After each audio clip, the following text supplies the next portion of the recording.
and it had a big payday attached to it. Cell phones, right? People need to communicate outside of the house, outside of the place of business. What would y'all do without y'all cell phone? Some of y'all probably listening to this on your cell phone. Exactly. You see what I'm saying? But the cell phone was a solution to a problem. Right. It might have been a solution to a problem we didn't even know we had. Right. Right? Bottled water. Whoever thought we would be drinking water out of bottle, right? Man, I'm not drinking that. I got free water coming out my tap in my kitchen, right? But little did we know it was a solution to a problem that we didn't even know we had. Yeah. Big problems have big paydays attached to them. And if you have a solution-based thought process, you'll get paid well for being able to solve people's problems, to be able to solve your own problems. Big rewards come with big problems, right? Yeah, so take time out and just sit and think. Think about things. Allow yourself to come up with a whole bunch of solutions in your life right now with anything that's going on. And just be able to tap into the mindset of anytime there's a problem, I'm going to come up with a solution. Right.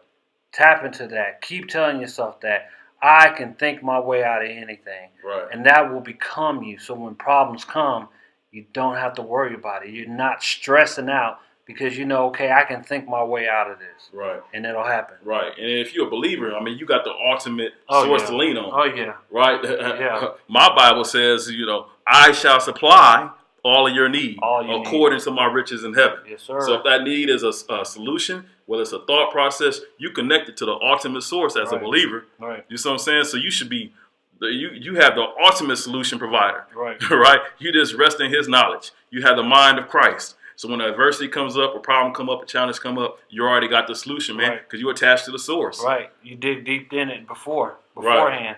So. Right. And like I said, that's for my believers. If you're not a believer, you need to become a believer. There you go. Become one and you get all the solutions. Right. And then the last one was adopt extreme discipline. Adopt extreme discipline. Now this is hard. Now here's the thing, though. Here's the thing. I heard this couple weeks ago because everybody's like, I need to be more disciplined. I need to be more disciplined, right? And everybody talks about it. I mean, they wrote books on discipline. Right. People preach messages about discipline, and a lot of people are just talking about discipline, self-discipline. And this lady, she came out and she said this. She said, you don't have a discipline problem. She said, discipline is a myth. She said, you don't have a big enough why. When your why is big enough, discipline shows up. Yeah. When your why is big enough, discipline shows up.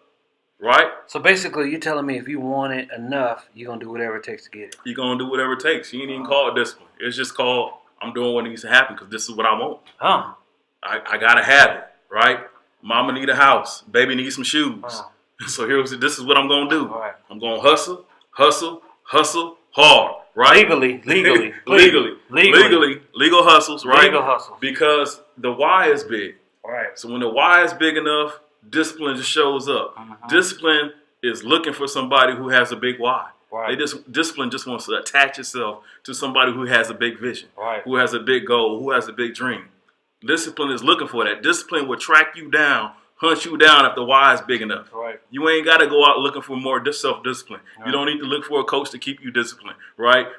When your why is big enough, self-discipline will show up. Yeah. It's just going to attach itself to you. Now, it's going to be nice to have people that are around you that you can listen to. Right. That's to going guide to be, that's offer you some counseling, some direction, right? Make sure you stay on a straight path. Right. Right? But they're not going to need to motivate you. No, you shouldn't be motivated at all. Right. You should be motivated by you. Right. People are motivated because that's who they are. Nobody has to tell them to be motivated. They want it. Right. And all they're doing is looking for guidance. Right. And that's how you have to be. You have to say, when people say, I don't know what I want, then you need to sit down and you need to take time out and you need to pray. You need to ask God, what am I here for? And find your passion. Right. And that right there will motivate you. If you do artwork, you don't have to sit up there and look at Picasso 4 or 5 hours to draw a Picasso or to do something similar. Right. No, it's in you. You say, hey, this is what I love to do. This is what I do. Now, if it's crime or something like that, you need to find out another way to do it. Right. find out another passion. Right. But, you know, when you have a passion, people don't have to tell you nothing. Yeah. You don't have to tell you nothing. You obsessed. Like my man Kenji here, you ain't never got to tell him to go to the gym. Every time I call him, Kenji, where you at? Oh, I'm about to go to the gym. I know my voice ain't as deep as he is, but he's always telling me he's about to go to the gym. And if you look at him, he's a big physical specimen. And you can tell. Yeah, I mean, yeah, okay? So we keeping it real. Right. But you don't have to tell Kenji to go to the gym. We shouldn't have to tell you. We'll help you. We're going to help you. But when you have it in your heart, we shouldn't have to tell you. And until you get it, listen to us, and we'll make sure. When the why is big enough, it shows up, man. Yeah. It shows up. I want to deliver for my family, for my daughter, for my lady, because when I walk in the door, I want them to tell me, you the man. Right. I got a big why. Right. You know, I got a big why. I want that. I want them to look at me like, you came through, you delivered. Right. My why is big, so the discipline shows up. You know? Yeah. It's the same thing with England. The moment your why get big enough, the moment your desire gets big enough, that discipline to follow through is going to show up. You know, Napoleon Hill, he called it your magnificent obsession. When you obsess with something, ain't nobody got to tell you to go get it. No. Right? When you met that lady and you was obsessed with her, oh yeah, nobody had to tell you that you should go visit her. You would go get in your car. Broke down. broke down, busted up car, right? At 2 o'clock in the morning and drive 2 hours just to go see her for 10 minutes. 10 minutes. Because you was obsessed. Obsessed. Right? You ain't, oh man, I got to go over here. Nah, you didn't even think about it. You didn't think about that. You had one goal in mind and wasn't nothing going to stop you from getting there.